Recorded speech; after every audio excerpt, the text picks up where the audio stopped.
Raise your hand if you're married. None of you are married. Raise your hand if you would like to be married to your baby's father.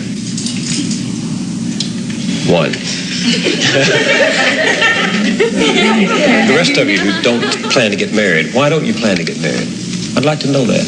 You already have your child to think about, and then a whole family to care for. You know, it's a lot of responsibility, and then you don't want the commitments. I wouldn't want no man holding me down, because I think I can make it as a single parent. But don't you think you might need help in raising that baby from a man?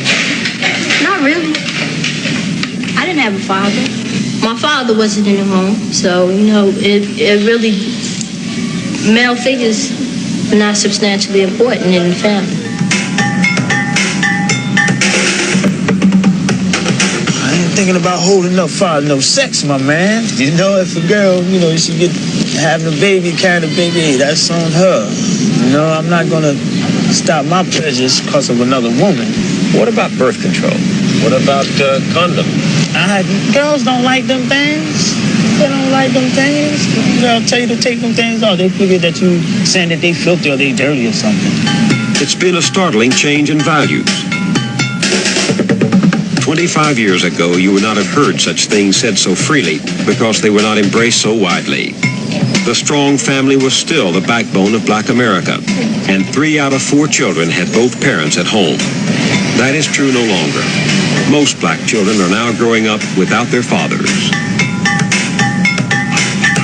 The result is a world turned upside down as children copy what they see and repeat what they learn. LaDawn said she didn't have a father in her home and doesn't think her children need one. She's not unusual. Half the Black families today are headed only by a woman. Clorinda said she could make it on her own as a single parent. She has never been married and is raising her daughter without a man's help. She's not unusual. Today, nearly 60% of all Black children are born out of wedlock. Timothy said his children are not his responsibility. He has left them to be supported by their mothers and welfare. He's not unusual either. For LaDawn and Clorinda and Timothy, and many more like them in cities all over America, the traditional family no longer exists. It has vanished, and something new is taking its place. Single women and the children they're rearing alone are the fastest growing part of the Black population. What becomes of the Black family in a world where the values are being turned upside down?